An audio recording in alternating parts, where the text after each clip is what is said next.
Howard Newton, educational psychologist for some 35 years. At one time I was the principal educational psychologist of a Nottingham City local authority.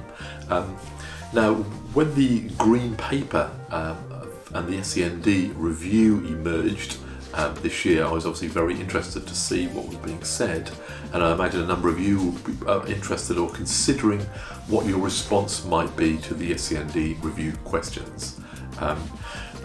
Although some of it was quite interesting analysis of the current situation, I was a little bit disappointed, I have to say, with what was being put forward as recommendations within the Green Paper. But I thought you just might be interested in how I was responding to the different questions of the consultation. So here are my responses. So the first question is, what key factors should be considered when developing national standards to ensure they deliver improved outcomes and experiences for children and young people with SEND and their families? This includes how the family standards apply across education, health and care in a 0 to 25 system. So my response was a key factor should be person-centred practice, particularly thinking of group person-centred planning such as MAPS and PATH. We should be thinking about opportunities for inclusive education for all children in mainstream schools local to their homes. And that should be a key factor in anything we're thinking about. That the quality of planning and curriculum delivery should be crucial factors. And that a key factor should be the avoidance of segregated education in special schools or alternative provision. That should be a key factor in our thinking when developing any kind of national standards. So person-centred practice, inclusion, quality of curriculum, and avoiding segregation at all costs. That was my response to question number 1. Question 2, how should we develop a proposal for new local SEND partnerships to oversee the effective development of local inclusion plans whilst avoiding placing unnecessary burdens or duplicating current partnerships? Well, I think my responses will come out in a bit more detail later on that one, really. But my main thought is you got to talk to people and you've got to make local plans with local people, and sit down with them and just figure out what that needs to look like locally. And question number 3, what factors would enable local authorities to successfully commission provision for low incidence, high cost need and further education across a local authority boundaries? Well, I immediately think an injection of more money is required here, and incentives for local placements on the doorstep in mainstream settings. Social services and education need to agree to create within local authority, inclusive provision with mainstream connections and links.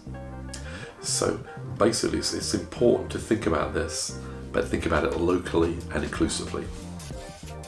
So question number 4, what components of the EHCP should we consider reviewing or amending as we move to a standardised and a digitised version? Well, here I would have to say I think there's a need for a radical simplification of the whole bureaucratic process. We really need to remove the need for such an excessive medical model dominating the whole process from all parties. We need to create a simple one-page document, or maybe even a one-page process reflected in a one-page document, perhaps creating a big wall chart such as we would do with a map or a path when we're using group person-centred planning processes, which you can read about more across our website and our YouTube channel. Maybe a costed person-centred support plan would work better, negotiated between all parties at a person-centred group planning event like a path or a map. But with the addition that money could be put forward in terms of what things might cost, in terms of those outcomes that are being planned for. So it's got to be radical. We need to really scrap the EHCP as it exists, follow the example of Scotland and Wales in being much more radical and simpler around the support plans that we're creating here, really. So we can digitise it, standardise it all we like it, but if it remains like it is, I just think we're getting a slicker version of something which really is not working. Question number 5. How can parents and local authorities most effectively work together to produce a tailored list of placements that is appropriate for their child and gives parents confidence in the EHCP process? Well, if it was that easy, this would have been invented by Cyril Burt back when psychologists were first invented, and we know this is a sort of situation that cannot be just broken down into some crude administrative tick-off task. What we need here is real person-centered practice and planning in collaboration to allow for much more local, inclusive placements in the least restrictive situations, with children not being sent a long way away to unsafe, unmonitored placements, but to be kept very local, as mainstream, as unsegregated as humanly possible. I think there's lots to agree with in the analysis that's in the Green Paper of postcode lotteries, gross underachievement, lack of attendance, and all kinds of negative social and emotional consequences of attending alternative provision in special schools. That's pretty clearly spelled out in this Green Paper. However, the solutions proposed are all having more of the same, rather than a radical attempt to strengthen and invest in the mainstream sector, where the money and the resources need to be, and the flexibility needs to be. 3 times the amount of money to be invested in new special schools and alternative provision? Why? Even when the evidence shows negative outcomes, the actual negative outcomes they're reporting in the Green Paper, as opposed to mainstream inclusion provision, which is known to be much more successful. Plenty of research on our website. Just look at the research page of the Inclusive Solutions website. So why would they be proposing more and heavier investment in special schools and alternative provision? There also seems to be a bit of a fantasy around being able to specify which children need what and where and when they should be provided in special schools and alternative provision. And this question really has always haunted the SEND sector since Cyril Burt first reached for his very first test kit. What we really need is a clear, strong, confident leadership and teaching practice committed to including all children in their local communities and ordinary schools. New money ought to be diverted to frontline mainstream schools to fund flexible use of support and teaching spaces, not places. Radical alternative to EHCPs, with the group costed person-centred planning at its heart, building on the Welsh and Scottish models. A focus on flexible, well-funded creative teams, not special placements. We really need to invest in hearts and minds, deeper understanding of disability, challenging trauma, emotional needs, and resulting behaviour. We need investment in restorative practice, restorative justice, relational approaches emerging out of the trauma and attachment work, trauma-informed practice, person-centred plans for all that need them, peer support, circle of friends, peer mediation, and much, much more that we haven't even learned yet, quality problem-solving in effective teams, inclusion facilitation teams that will do whatever it takes to include a child in mainstream. If we can make sure as much of this great practice was shared across as many of our mainstream schools as possible, and our support and accountability processes support this, the landscape would look very different for parents and educators. So let's use this moment to start getting inclusive education right, rather than fixing something which is fundamentally broken and wanting more of it. What mainstream inclusive practice would you like to see more investment in, instead of just more special boxes for our children? So, on to our next question, number 6. To what extent do you agree or disagree with our overall approach to strengthen redress, including through national standards and mandatory mediation? Strongly agree. That's a nice, simple one. And my other responses to this question, I just gave you in the previous question, response to question 5. So, question 7. Do you consider the current remedies available to the SEND Tribunal for disabled children who've been discriminated by schools effective in putting children and young people's education back on track?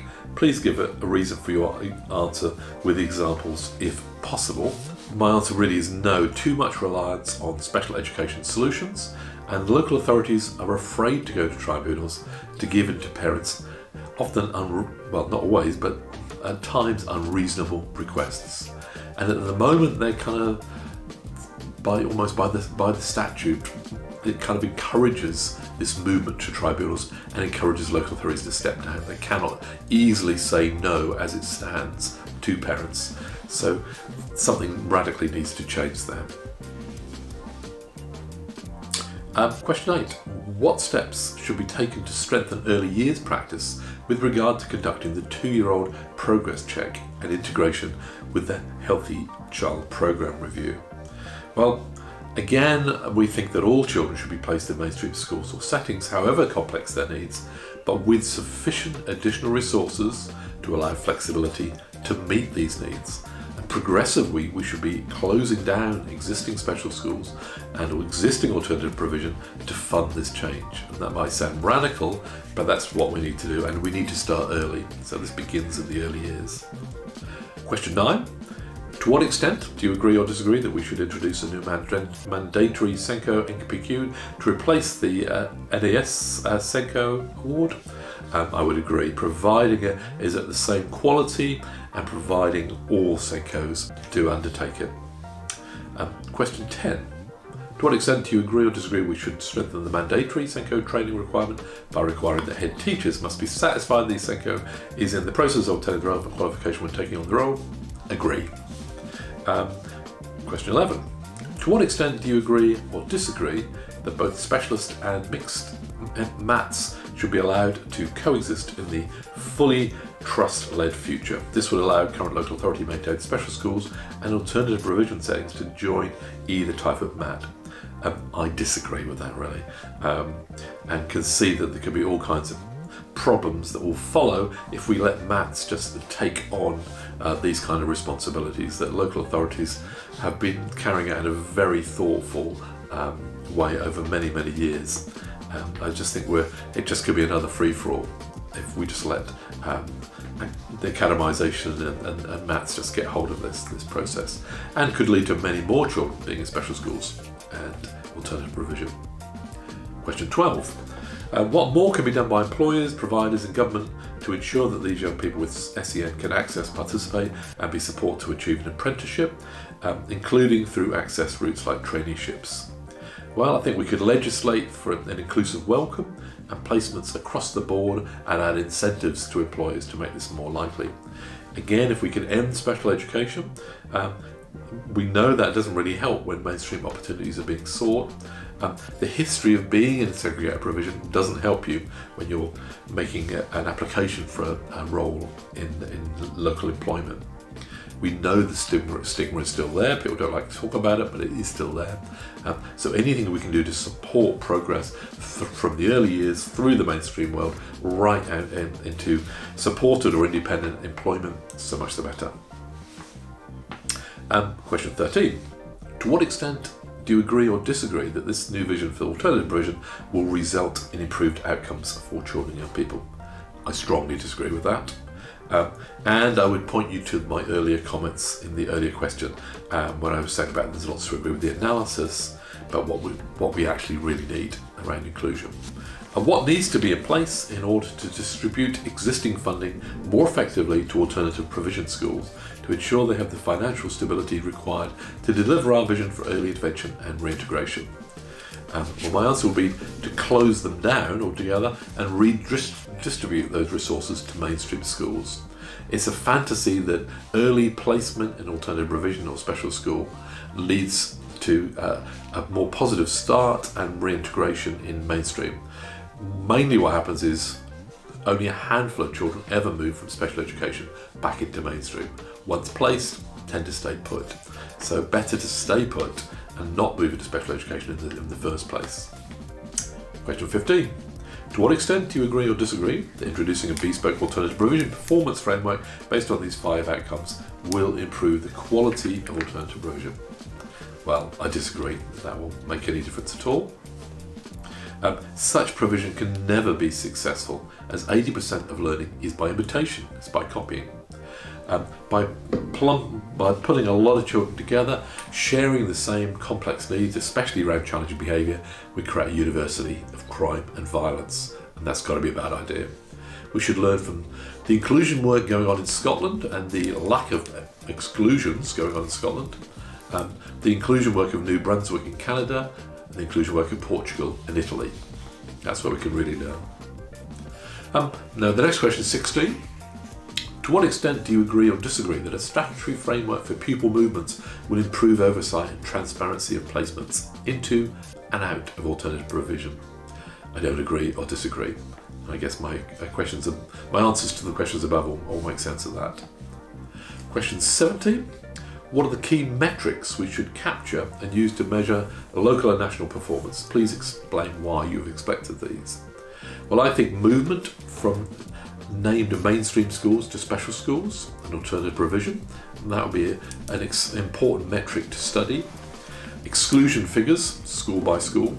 Inclusive placements beyond catchment areas, so schools that are taking in children beyond their catchment areas, I think that's a key metric.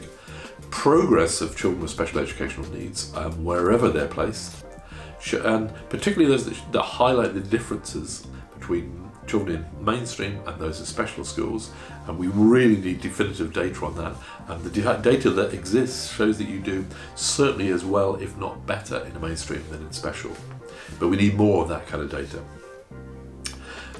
Question 18.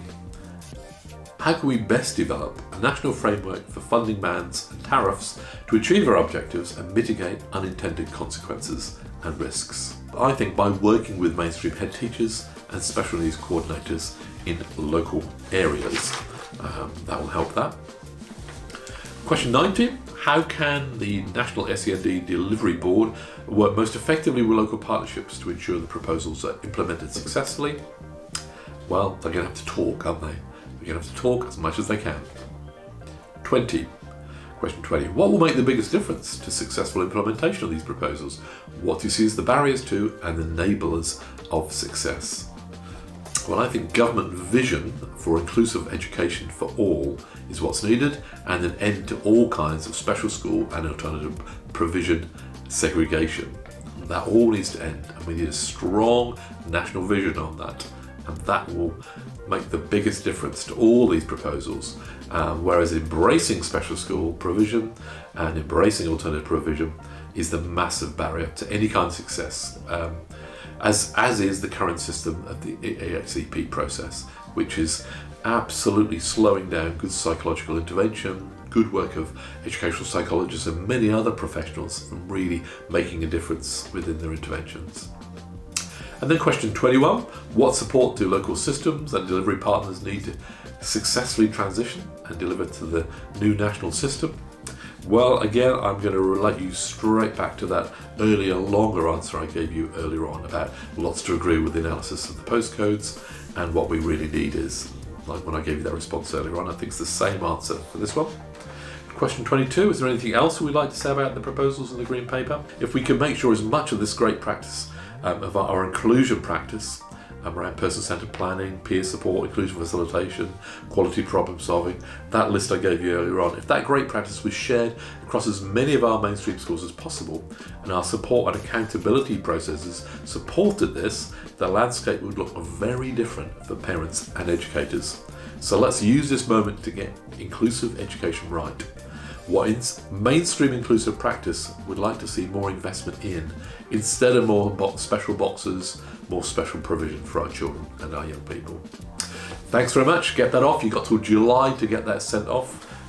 If enough of us gave a stronger inclusion message and spoke of the realities and the frustration with the current EHCP process on our overfull special schools and overfull alternative provision, maybe the government will listen.